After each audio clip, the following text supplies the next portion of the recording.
Welcome to the 4Q podcast. My name is Sheena Shui. I have a Bachelor of Psychology, Masters of Counselling, and Masters of Social Work. My aim is to normalise rather than pathologise life. And in this podcast, we talk all things therapy, women's mental health, leadership, and business. So if you're ready to learn some tips, tricks, and hear some amazing stories to really amplify your life and your business, let's get into it. Welcome again to the 4Q podcast. Are you a working mum, a business owner, a leader, somebody trying to juggle it all? I get it because I am you. You know, I've got 2 businesses, 2 kids, 2 dogs, 2 master's degrees, two of everything, it feels like. And it's tricky. And I don't work on a Friday. I only work 4 days a week. So it's incredible the amount of balancing that goes into taking care of your health, taking care of your friendships, taking care of your finances, taking care of your family relationships, investing in what's important, all of those things, particularly, you know, when the cost of living is going up and that kind of thing, and you want to stay optimistic and positive, but you also sometimes have to pay the bills. So how do you balance when you're in a season of high intensity or high stress? I think something that is really important to remember is that this phase has to end. So if you're in a season where you're working, you know, sometimes some of the female entrepreneurs I'm working with, for whatever reason, maybe they've got a deadline, a project, they're leading a team, you know, the industry they're in, because some industries expect a lot of things, they're working 10, 12, 14-hour shifts. That's a lot. And so how do you maintain your mental health, your well-being when you're in that situation? I'm going to tell you right now that if it's a long-term situation like that, it's dead near impossible. So the way you've got to think of it as is kind of like an athlete and their peak performance. You know, they're going to have periods where they're performing, then they're going to have periods where they're training to perform. So they're putting in the things in place to perform at their peak, and then they're going to have rest periods where they're going to completely walk away from what they're doing and do something related but not the same. So let me give you an example. If you've got a huge project on right now and it requires a lot of time, a lot of energy, a lot of oomph, but you've got a deadline to it, you're in performance right now. You are performing at the highest degree. So you've got to just grind it out, do what you need to do. The biggest things in this stage is to make sure that the basics are covered. Otherwise, you'll just trip and fall and burn out right before the finish line. And that can have detrimental effects. I'd love to tell you it doesn't, but sometimes it does. And you're going to reach your limits. So this is a season where you learn what your limits are and where they are so that you know how to prepare for that in the future. So often people in this will find out that they do burn out or they do have catastrophes happen, and that's okay because you learn your limit so that when this kind of thing presents itself to you again, which is often a high money opportunity, a high growing opportunity, you know how to handle it different so you don't blow the opportunity. But it's also a time where, like I said, you have to come back to your basics. Make sure you're getting at least 8 hours of quality sleep. What do you need to do to get quality of sleep? No alcohol before bed. You need to sort of switch down and slow down before bed.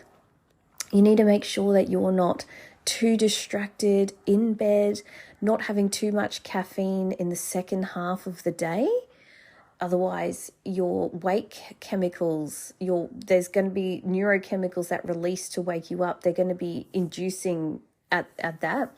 The other thing you can do to get quality sleep is to make sure you don't actually have caffeine for the first couple of hours of the day. And this is because when you do have caffeine, then straight away after you wake up, the natural wake chemicals that are released as your eyes see the sun, as your body starts to wake up in those first few hours, are suppressed by the caffeine. Now, what studies have shown is once the caffeine starts to exit your body in the afternoon or in the evening, then all of a sudden those wake chemicals you've been suppressing all day through the caffeine are now up. And so that's why you might toss and turn and have a hard time getting to sleep.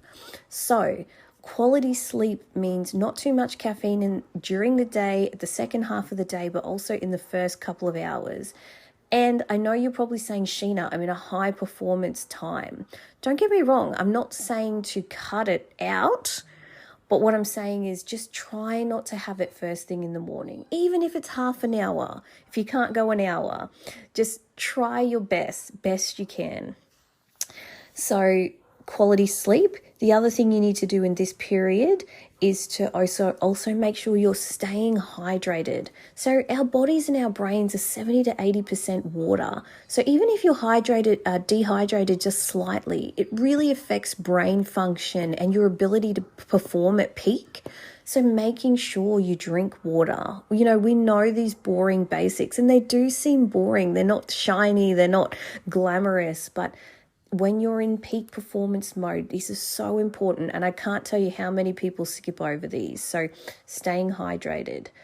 Don't skip meals. Don't fast. Fasting is such a trend because, there's these thoughts about the benefits of this and the benefits of that, weight loss, whatever, but it adds further stress to the body because you have to imagine from an evolutionary perspective, our brains and our bodies were constantly scanning for water, food. And so if we're not getting it, it releases stress chemicals to go and find the food. Get anxious. I want you to be worried. So make sure you're having food and having carbohydrates. Again, carbohydrates regulate our nervous system. If you're cutting carbs for whatever reason, it's going to affect your ability to regulate and be calm and be clear and have the brain power, the glucose that you need for your brain to work. So don't fast or cut carbs during a peak performance period.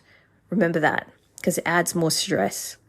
So we talked about sleep, we talked about staying hydrated in food, and if you can squeeze it in, get some movement. And again, slow, calm movement. So not high intensity interval training.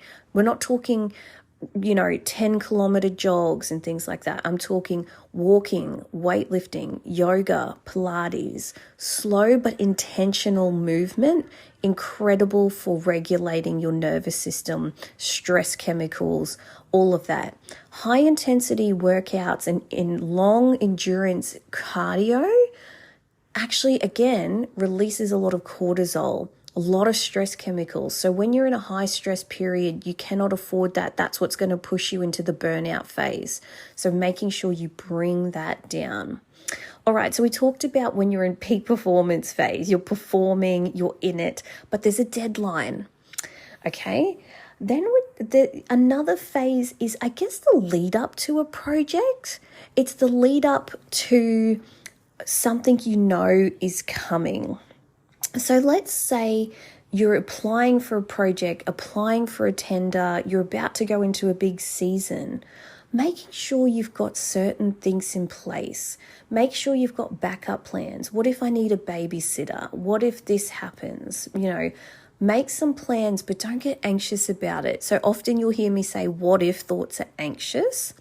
There's a difference between planning and ruminating and worrying. So ask yourself, am I planning or am I overthinking this? But get those things in place. Get some really healthy habits. So even before you're in the peak performance place, make sure you've got a great sleep routine, a great wellness routine, sleep getting all of those habits on autopilot so you don't even have to think about it. Get all your vitamins, supplements, all the things you need. Get your naturopath plan so that you're not trying to squeeze in a naturopath appointment when you're in peak performance. Like, get all the things you need ready to go before you're in that place. So get all your healthy habits in during then. But make sure you've got time scheduling. Make sure that you know how to set boundaries. Make sure that you're engaging socially. So when you're in a peak performance period, you might not be able to socialize as much because of the workload. So when you're not in the project phase, when you're in the sort of lead up, catch up with friends, have fun, get that lightheartedness into your life. So then that way, if you're in a few months period where you don't see them, at least you've got some good time and socialize and suppress some stress leading into that. Because if you're stressed before you even get into a peak performance period, you're going to burn out. So you want to have fun and enjoyment during that period, because we know that joy suppresses stress chemicals. We know that the endorphins, the dopamine, all of that really reduce some stress chemicals. So just keep that in mind. So there's the performance phase where you're in it. There's the pre-performance phase, we could call it, where you're leading up to it and it's coming. Then there's the rest phase, where maybe it's the other side of a project or, that kind of thing. So if you're in this phase where, for some teachers, this might look like school holidays. If it's, again, people who do fly in, fly out work, it's when you actually have a few weeks off or that kind of thing. Make sure that you use this period effectively. Actually rest. This is a time where watch Netflix for hours. I think there's this thing of like, you're wasting your life if you watch television. You're wasting your life if you read a book. I don't know who came up with that nonsense, but we all need time to just be and wander and indulge a little bit. That's the joy of the 21st century. It's okay to just veg sometimes. And it's not that you're doing it for weak. And if, it's doing it in intentional ways and learning how to sit with rest. So many of the women that I work with are high achievers, doers, type A, and rest is difficult. And so part of our work together is training them into rest, because a lot of their worth has come from productivity. A lot of their conditioning has been said, if you're lazy, if you rest, you could be doing more. You want a life that you love? Don't rest. There's this kind of hustle culture that happens. So, and it's hard to switch off, because particularly in certain industries where it is seen as lazy if you're not constantly on, you have to reprogram that for yourself of what can it look like? How can I change the culture or set the tone and be a role model to myself when I haven't had a role model to show me what rest looks like? So actually just do those things. Spend time in nature, right? It is incredibly good for your nervous system, for your health, for your mental well-being, to just hang out in nature, go for a hike and just sit and actually be. And not only that, but it's really incredible for meaning making. I think that's a really important thing that we forget, is to connect to your spirituality. And when I say spirituality, I'm talking about, how do you make meaning of life? How do you make meaning of things that happen? When something bad happens, how do you interpret that? How do you connect with the larger world? What are your hopes and aspirations? What's the legacy you want to leave? All of that stuff is part of your spirituality and your cultural practice. How do you connect with your ancestral culture and your family heritage? These are the things you do during rest. So cook some food from your heritage, spend some time with family, spend some time outdoors in nature, rest, go do something, activities like try a float if you've never tried one, get a massage if you haven't had one all year. You know, if budget is tight, which I understand for some people, or you just couldn't be bothered leaving the house, which can often happen after a big project, have a little day at home where you take care of yourself, you know, paint your nails, do the spa, do the bath. Again, cliche kind of things, but it's important that we fill our cup to overflow, so that way when it's in a production period, we have it was topped up before, so we can run and it's not going to go empty. So do those things and really make an important effort to do that. Like, set boundaries around pleasure. We often set boundaries around productivity, like, okay, I can't do anything during my work time. But we don't do the same when it comes to pleasure and our downtime and our recovery time. We don't say, okay, between 9 and 5 today, I'm not going to do anything work-related. You know, we need to do that for ourselves when we're in a rest period and go, I'm not going to talk about work. I'm not going to have anybody message me about work. I'm going to delete my email off my phone so that I can't even see the emails from work. It's incredibly important to have the off switch that we don't know, and a lot of us in our industries don't know how to turn that off. So learning how to turn that off switch to off is incredibly important. Now, if all of this seems like a lot, please know it kind of is. It takes work, because a lot of the drivers underneath all of this comes from past habits, conditioning, the way our family have treated us, how we see worth, our I'm not good enough story. And those are the things that we explore in our one-on-one work in therapy together, in any of our intensive programs, and even in our relationship counseling courses. So if you're going, look, that's great tips, but I need actually someone to hold my hand through it and hold me accountable, consider having a 15-minute consult with us. We're going to explore what's going on for you, and you can ask us any questions about our programs, because we do have limited spots, so we can't fit everyone in. But if you feel like you want to maybe engage in our services, check that out. It's a great place to start. And even if you end up not, that 15 minutes is really valuable. I find a lot of the time people walk away going, oh, you know, I didn't think about this thing. So have a think about that. Thank you for being here. It's been wonderful to have you here. Thank you for taking the time for yourself. And I'm going to see you next episode of the 4Q podcast. Bye for now.